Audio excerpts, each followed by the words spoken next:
Shalom, shalom, bien-aimés dans le Seigneur, soyez bénis abondamment.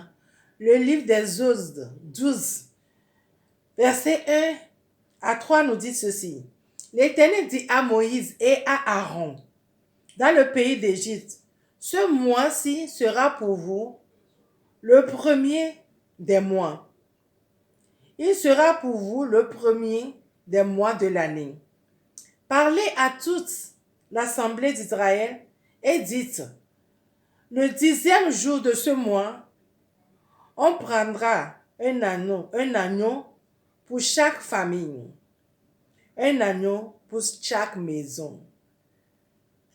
On nous dit, l'Éternel a dit à Moïse et à Aaron que ce mois soit le premier des mois. Pourquoi? Parce qu'il y a un phénomène qui s'est passé. Alléluia. Le mois où on fêtera la Pâque, parce que c'est la Pâque que le Seigneur Jésus nous a délivrés de nos péchés. Le Seigneur Jésus est venu mourir pour l'humanité. Et toi qui écoutes ce message, que tu es athée, que tu ne crois pas, mais seulement que tu dis là où tu es, Seigneur Jésus, je veux t'expérimenter. Je te donne ma vie. Viens. Viens dans mon cœur. Pardonne-moi de tous mes péchés. Je te fais Seigneur et maître de ma vie. C'est fini. Tu es devenu enfant de Dieu. Donc le sang de Jésus-Christ est toujours d'actualité. Le sang de Jésus-Christ parle encore dans nos vies. Le sang de Jésus-Christ ne se coagule jamais. C'est un sang vivant. C'est un sang vivant.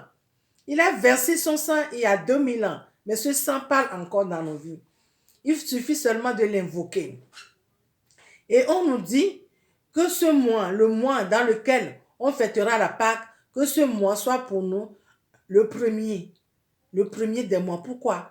C'est-à-dire un mois remarquable, un mois inoubliable, un mois primordial pour nous les enfants de Dieu, pour tous ceux qui comprennent la Pâque.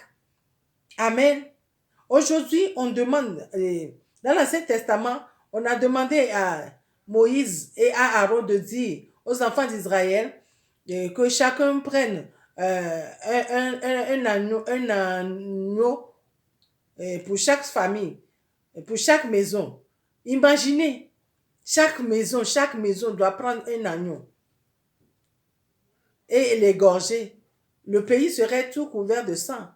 Mais Jésus-Christ, le Père nous aime beaucoup. Il a envoyé son Fils unique par amour pour venir mourir pour nous. Et ce sacrifice est perpétuel. Nous n'avons plus besoin d'égorger des animaux pour la rémission de nos péchés, pour couvrir nos péchés. Car le sang de Jésus-Christ ôte les péchés. Le sang de Jésus-Christ ne les couvre pas, mais le sang de Jésus-Christ les ôte. Alléluia. Amen. Et le Seigneur les envoie dans les lieux arides, c'est-à-dire il les envoie dans la mer de l'oubli. Il ne se souvient plus de nos péchés, au fait. Soyez bénis abondamment. Et toi qui n'as pas encore reçu Jésus comme ton Seigneur sauveur personnel, je te prie, c'est le moment. C'est le moment. Ne fêtez pas la Pâque, ne fêtez plus la Pâque comme vous le fêtez avant. La Pâque, ce ne sont pas les chocolats, et comment dire, les œufs, les chocolats aux œufs, chocolat au lapin, les cloches, tout ça là qu'on dit. Non, ça c'est commercialisé ça. Non, ça c'est du business. Mais la vraie Pâque, c'est une personne. C'est la personne de Jésus-Christ. Et je pense, oui, dans 1 Corinthiens 5, le verset 7, il nous dit que Christ, notre Pâque, a été immolé. Donc, on nous demande de fêter la Pâque, pas avec des pains, avec le vin, mais avec des pains sans levain. C'est-à-dire, nous ne fêtons pas la Pâque avec la méchanceté. Non.